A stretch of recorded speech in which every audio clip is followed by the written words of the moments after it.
Welcome to another OCD recovery video. Now, you're probably thinking, Rob, this is going to be a very boring video if I'm just looking at the ceiling. Well, that's the point of the video, because the point of the video is, what does OCD feel like? What's the experience like? And how we shape our environment affects that. So this is the ceiling. And how's that relevant to OCD? Well, when you're stuck struggling with OCD, you tend to lay in bed looking at the ceiling. And you tend to be consumed just by the four walls around you and the ceiling. And you tend to just feel sort of that's your only focus. Oh, you're stuck in your head. The OCD feels so terrible. And all you can see is these walls, and you feel like your whole life's constrained in this position, and you think, this is crap. This is my existence. This is really crap, right? Now, even when you're watching this video right now, and you're just seeing this ceiling, you are getting that feeling yourself now, right? You're getting that feeling, you're thinking, oh, but I would like to watch someone speaking to me. Maybe there would be an interesting background. It helps me to relate to things. But no, it's just the ceiling. Now, that is how much your environment is shaping how you feel. Even on your worst days, if you're getting outside, you're going and doing things, you're going and seeing friends, it's always better than the laying down position. Now, I know that survival-like mode, what that feels like. In that survival-like mode, you want to basically be on your back, pillow under your head, laptop on your chest, watching Netflix. That feels like survival mode. But that environment is shaping your life. And it's also just making your life feel not much hope. And you see me hashtagging that word hope over and over. Why? Because that is the fuel for recovery. But what if I don't have hope, Rob? What if I feel hopeless? Of course, it's going to jump in and try and put up that barrier there as well. Well, of course, people are going to feel hopeless. And it's one step at a time, bit by bit that breaks that down. We don't need to chase the feeling of hope. But we're talking about it in the general sense here, that we are trying to create a hopeful atmosphere.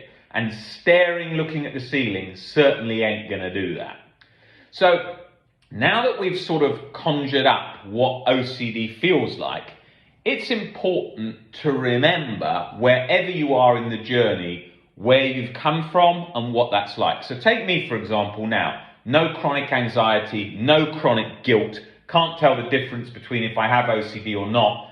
It's hard for me to remember without really anchoring into what that experience felt like, what I felt like back in the years of suffering. And when I look at the ceiling, I can then remember, this was my sort of window on the world, looking at the ceiling 24/7, feeling chronic physical anxiety, chronic guilt, and that was just my existence. I was existing, I wasn't living, okay? And that is the key part to remember, that when we are stuck in that, look, when we were in lockdown, trust me, that wasn't a great experience for anyone. Nobody liked being in the house, so we see how that affects our mood just being in that position.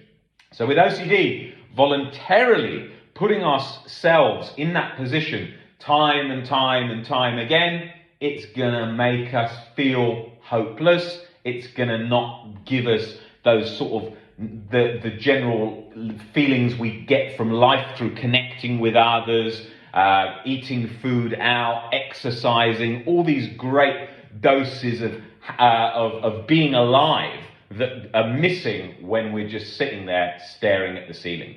So I wanted to make this a short video just to conjure that up, because I'm talking a lot about life structure and how important that is to the recovery journey. And I wanted to emphasize what an OCD, someone who's suffering from OCD's world feels like. And it's very much that just looking at the ceiling, feeling locked, feeling trapped. And also, don't worry, we won't be doing a whole sequence of these videos looking at the ceiling because that would be very boring. And I certainly don't want Nick sending me these in as his regular videos because that will also be very boring for me to watch. So we're just doing this to demonstrate that consumed, locked in feeling where it feels like I'm never getting out of this. There is no hope. This is my existence. I am existing. I am not living. God, I would love to feel alive again. We've got to change the life structure.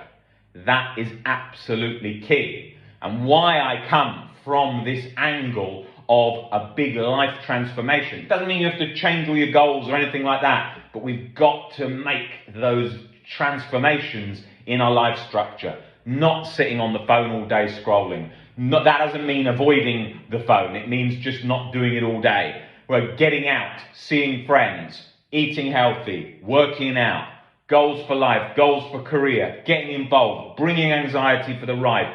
Through all of this, that shapes the recovery journey. If you're just in bed, browsing Netflix, playing computer games, walking to the bathroom, walking to the kitchen, back into bed, that ain't living. And if you've got OCD, you can still do that living with it coming for the ride. Yeah, you're going to feel chronic anxiety. Yeah, you're going to feel chronic guilt. At times, all the time, whatever. But we've got to shape your new life. That is what is going to make the key difference in building those building blocks for the OCD recovery journey.